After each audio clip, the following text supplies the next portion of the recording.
Hey, good morning again, everyone in Business Law 1. I am going over Chapter 13, Termination of Contracts, today. I'll be pretty brief. It's a nice chapter. It really is about the ending of a contract for purposes of termination of contracts. It's either through performance or one of the other legal mechanisms to end it. And it's an important chapter because most people don't even give this too much consideration until a problem comes up. The fun one is performance. What do I mean by fun? It's happy, right? The seller sells and the buyer buys, and the parties are content. And we'll talk later about breach of warranty if the product doesn't live up to certain assurances. But generally speaking, we like that. One party tenant. You hire me to paint your house. I paint your house. You pay me. The contracts terminated via performance. What does performance mean? They give an outline in the book of all the things that we use to measure whether performance has in fact been executed by both parties. Because sometimes there's a debate that he or she on the other side didn't satisfactorily or completely perform their obligation, and therefore a lawsuit might ensue. And the book talks about time or performance. Got to be careful on that one. A lot of people think that, hey, if I say you have to paint my house by June 1st and you finish on June 7th, is there a breach of contract? Yeah, there's a technical breach, but in order to sue for damages, you have to have suffered some loss, some harm in some way. And the other is in many times in contract law, we think there's a built-in flexibility when it comes to some of the deadlines, unless we put in language called time is of the essence. You should know that term. So if you're the party receiving the service from the other side or receiving the goods, and it's very critical to you that the performance be done at a certain date, always put in the contract. If you're the one that's going to be the recipient of the benefit, always put in the contract time is of the essence. Because if you don't, I can tell you, for example, in real estate contracts, one party is supposed to convey title, the seller, on, say, it's June 1st again. Let's use that date. And for whatever reason, there's some technical issues with getting the smoke detector certification or some minor issue with regard to certain kinds of documentation that's going to push it out a week. The law actually determines that won't be deemed a breach of contract in most real estate transactions unless what?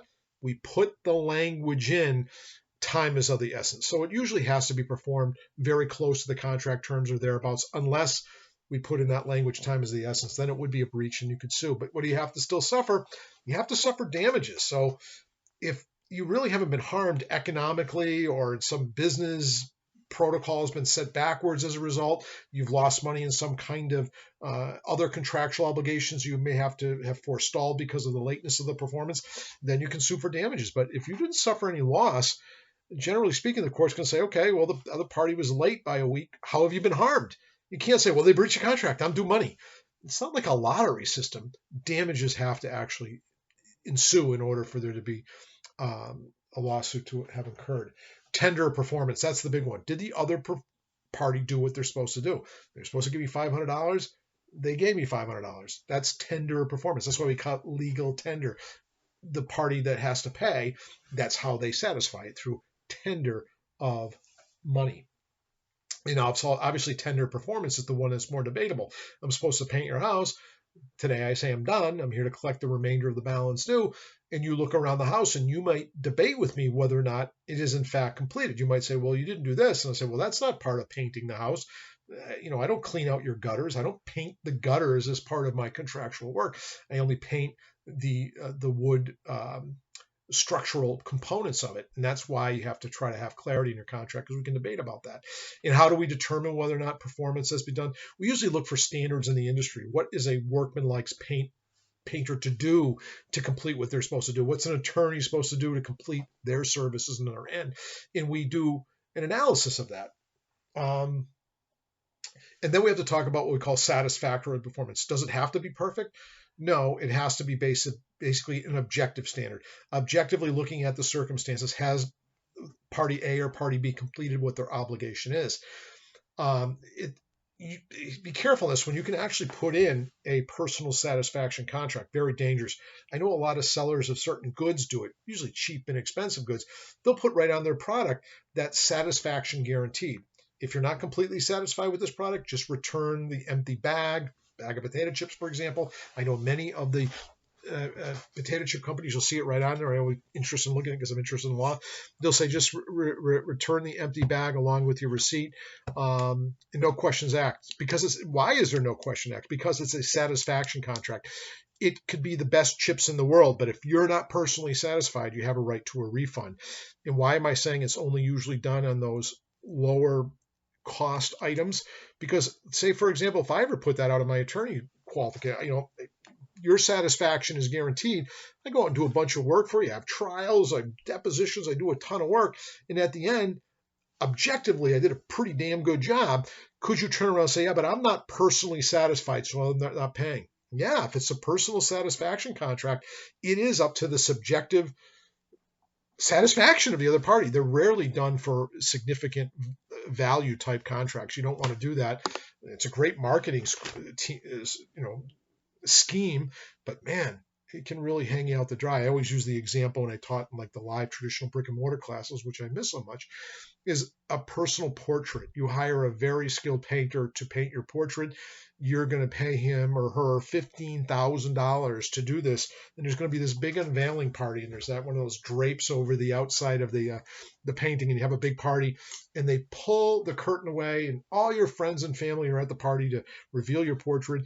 And objectively, it looks spectacular. It really captures who you are. It almost looks like a photograph. It's so well done. But what if you don't like the way it looks? Well, I think it makes me look poorly in that light. I don't like it. If it was a personal satisfaction contract, you don't have to pay.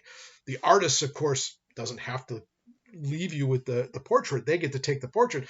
But where are you going to sell a portrait of some other guy or gal that you were commissioned to do? It's going to be worthless to you. And it's a very dangerous contract, again, called personal satisfaction contracts. Now, the other thing the book gets into is not just satisfactory. It's a debate. We often have lawsuits over that. They didn't do a good enough job. Things like painting, plumbing, electrical, even legal, even medical. We have certain standards. It's not about perfection. It's about, is it appropriate, the measure of which they've completed their work in a certain fashion, is it acceptable? And it's not perfection at all. And it's often debated. Got to talk about substantial performance.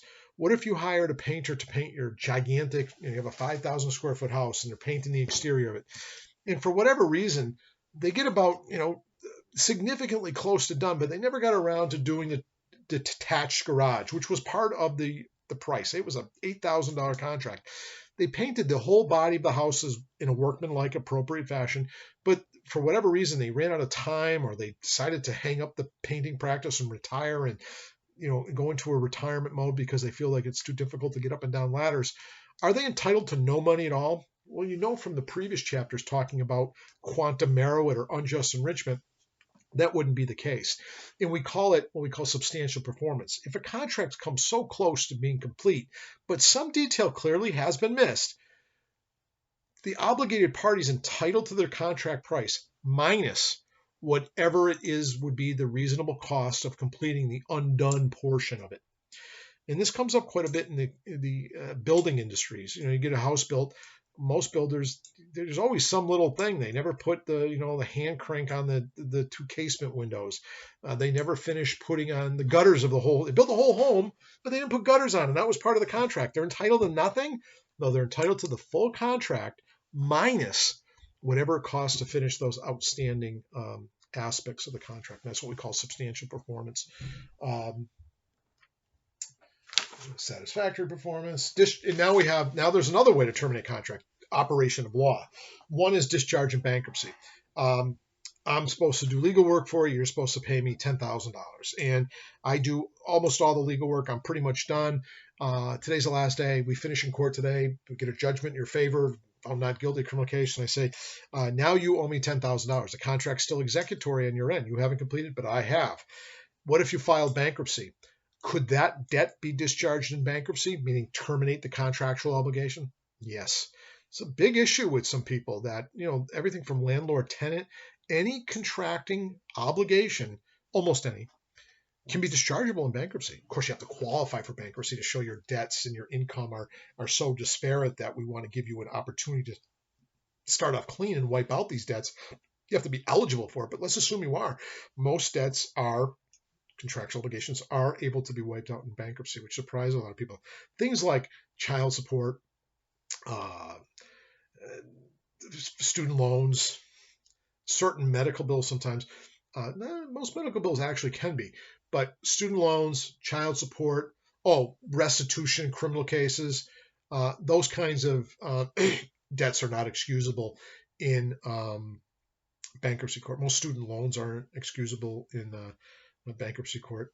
Most people wish they would be, but they're not. So bankruptcy is one element, though, that might end a contract. The other is the running of the statute of limitations. Say you owe me money in a contract and I don't sue within the period of time. And SOL stands for statute of limitations, but also stands for something else, which means exactly that. You can't sue if it's beyond that period of time. You don't need to know all the statutes of limitations, but in many different contract areas, they might be 3 years, they might be 4 years. It all depends on what the statute says. Some things don't have statute of limitations; they last indefinitely. But the statute of limitations, too much time has passed. You've sat on your rights. You no longer have the power to enforce a contract. The contract's deemed terminated. That's what the chapter's about. This one's one of my favorites: alteration of a written contract. Got to be careful in this one. I don't know why I'm writing 2021. We're not there yet. Sometimes I'm writing 2019 in a contract, not in a contract, but like on my checks or something like that. And what if you're the other side of the contract? We contracted something and I'm putting in a typo basically. What if you went and amended those typos to clearly reflect what our intention was? That's not what we're talking about. The contract's fully valid because it's not material and it doesn't go to changing the nature of the obligations that was entered into between the two parties. But what if you have the contract, it's all written up or an agreement, then all of a sudden you say, you know what, I think the other side should pay all the legal fees if there's any dispute, and they should pay 5% interest after each month that they're late on any accrued monies owed. Well, that's a material alteration. You didn't get my consent to do it. So what does it do to the contract? It can do a number of things. One, it can terminate it. I can say, I am no longer bound because you've altered a material portion of the contract without my consent, a written contract. The other is I can still require that the court enforce the original intent of the parties. I mean, I still need this contract. It's really important to me. I just don't like the changes you've done. I'm going to sue to enforce the original terms. The other is I could let it slide. I can come by agreement and say, the alterations that you've made are acceptable to me, so I want to enforce it as altered. Careful on this one. It has to be a material alteration. It can't be something minor. I know I've entered things and people spell my last name with a C for some reason, C-O-R-M-A-N. They meant to be bound with me. I meant to be bound with them, and they just have a misspelling of the name, and it's just a correction of what I call a Scribner's error. That's not going to change the obligations. When the material aspect of the contract gets changed by one party without the other party's consent, it can terminate the obligation entirely.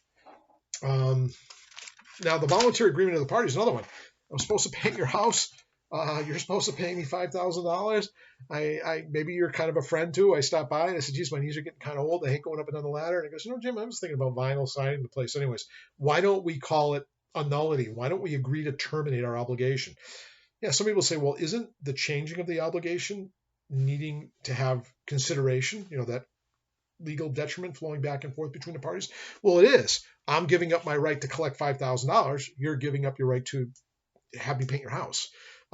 So people are freely, voluntarily able to terminate the contract at any point they so desire, long as it's voluntary and is knowing and there's no duress or undue influence, things like that. Voluntary, those happen all the time. If I have an ongoing business practice with somebody that they do, like say I have a landscaper and they've been doing my yard for many, many years, and they decide not to come out and they say, I want to quit. I don't want to be obliged to mow your lawn anymore for this amount of money. I want to retire. I can say, okay, I agree. Even though we had another 2 years on the contract, I agree. I'm not going to pay anymore. You're not going to do anymore. We can voluntarily agree. Now, there are some things that happen because of impossibility of performance during its executory stage. And they give you 4 on page 136. I can't see anymore. I can't see up close. I can't see far away. I'm getting old. One is destruction of the subject matter. You agree to sell me your Prius. I agree to buy. We're going to consummate the deal next week. I'm going to get the money for next week, $5,000. You're going to hand over title next week. During this week, it gets hit by a bolt of lightning and it turns into some toast. Obviously, the contract is terminated. I don't have to pay the money and you don't have to give me the Prius because there's nothing left. What's one of the interesting things is, what if it got hit by a bolt of lightning and it just put a hole in the roof, but the engine still runs well and the rest of the car is mechanically sound, and I guess we can put some kind of epoxy patch over the hole, then it's up to the parties to determine whether or not they want to go forward. And I can still enforce the contract, and I can pay a reduced amount based upon the diminution of the portion of it that way it's destructed. I don't need to know it for this class too much, but destruction of the subject matter in order to terminate the contract, really, it has to be without potential use. It does come up sometimes in the sale of real estate where while in its executory stage, some damage happens to the home and the buyer has the option of backing out completely or going forward and reducing equitably. We sometimes have to go to court to figure out what an equitable reduction in the price will be based upon that. So destruction of the subject matter. A new law makes the contract illegal. It's not necessarily criminal, but I don't know, I'm going to buy a bunch of laser pointers from you, right? I'm a big institution. I want my professors and staff and students to be able to use laser pointers in the classroom. And I have a contract to buy $10,000 worth of laser pointers from your office supply company or educational supply company. You haven't supplied them yet. I haven't paid yet. Let's assume that the law all of a sudden says those kinds of laser pointers are detrimental to people's eyes or can affect people driving down the road or airplanes or something like that, and they're now illegal for purposes to be distributed to the public generally. That basically terminates the contract. Kind of common sense. Death or physical incapacity for service contracts. Careful, if it's about goods, it's irrelevant. So you hire me to be your criminal defense attorney. I croak before we get to go to court. Let's say you already paid me, though. I'm holding a retainer of $5,000.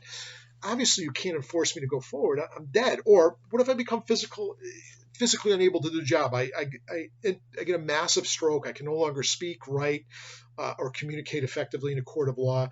It's impossible for me to really perform. It becomes impracticable for me to go forward. The contract's a nullity. It's terminated. But I have to return whatever funds I've received from you, obviously. No one's entitled to a windfall as a result of physical incapacity. But what about this? What if I had an agreement to buy your Prius, you are all set to sell it, and I die before you get to bring it over with the title? You can treat the contract as a nullity, but could you enforce it against my estate? Yeah, because it's not a service contract. I was obliged to do it, and rights can survive death, and obligations can survive death. That surprises a lot of people. Act of the other party. This doesn't come up too much, but say I have an agreement to come mow your lawn and you have a big gate around your property and you refuse to open the gate to let me in there with my mowing crew. And you say, well, that's your problem. I say, well, now it's your problem. I can't mow the lawn. You made it impossible for it to perform because of your conduct. That terminates the contractual obligation. It's pretty straightforward. I like this chapter because it's got a lot of common sense. It's easy to apply for the most part. Now, careful on this one. What's the remedies if there is a lawsuit? So the other party breaches, they don't perform, they don't supply the goods or services, you can sue for damages. But there has to be damages. So if you're selling me your Prius, you refuse to go forward, and there's none of these ways out that we talked legally, you just refuse, you become sentimental about your Prius, you decide not to sell it. Can I sue you? Yes, but there has to be damages. What if for the same amount of money, I can find a equal quality, mileage, wear and tear Prius out for the same amount of money, and they're available? Have I actually been injured financially? No. You don't have a valid lawsuit. You have to have damages. You have to have a loss. So sometimes when people think they can sue for damages, if there's no harm, there is no lawsuit. You can rescind the contract. That's the other one to sue for. You can say, I want clarity with the court, so I want a judgment from the court that I no longer have to perform because of one of these issues that came up, terminating my obligation to go forward. The other side's breach. I want to be careful to make sure I don't have any duty to go forward. You can seek rescinding, either get the party to voluntarily agree or no longer have any obligation, or go to court to seek what we call a declaratory judgment. Doesn't happen a lot. Suing for specific performance. Be careful on that one. I have a contract with you to buy a Prius for $5,000. You breach, you refuse to go forward. Can I force you to go forward? Usually no, when it comes to something like a Prius, because I can find other Priuses. But what if it was something that was unique in nature, that it can't be replaced through money? Like I collect political memorabilia. I just got it on the button somewhere. I can't see it. Office is a mess. I got things everywhere. But I bought this political button that had three famous politicians from Massachusetts on one button. I thought it was kind of cool. I got it pretty cheap.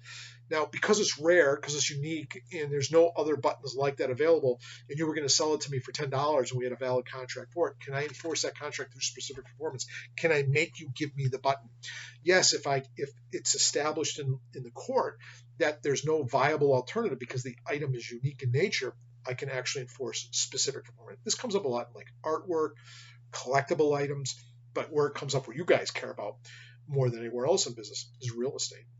If you have a contract to sell real estate, no two pieces of real estate are alike. So the seller can be forced, if that's what you want for a remedy, can be forced to actually convey title. If you still want to go forward and you really want to, you can. You should know what liquidated damages are. It's in the book. This does come up in real estate a lot. For example, I put $10,000 down in the house I'm buying.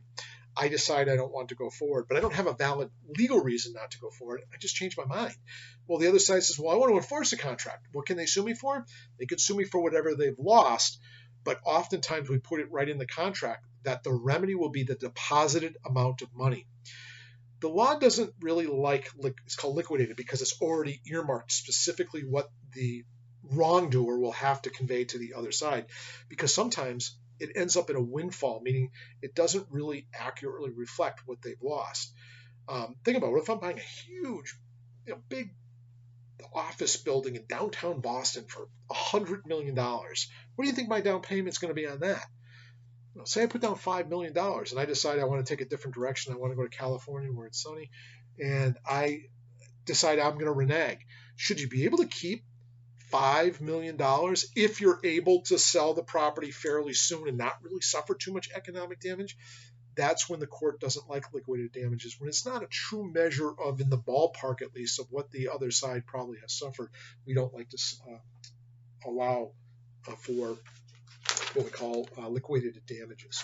And we very rarely in Massachusetts get punitive damages. That means like I can't prove I've lost anything, but I think the other side's conduct was so egregious and so unethical that they should be punished with punitive damages. We do that in landlord-tenant, for example. If the landlord failed to keep your security deposit in a certain kind of bank account where you're notified of the interest that's earned and you're considered a beneficiary of that account, you can get triple the amount of the security deposit as a form of punitive damage.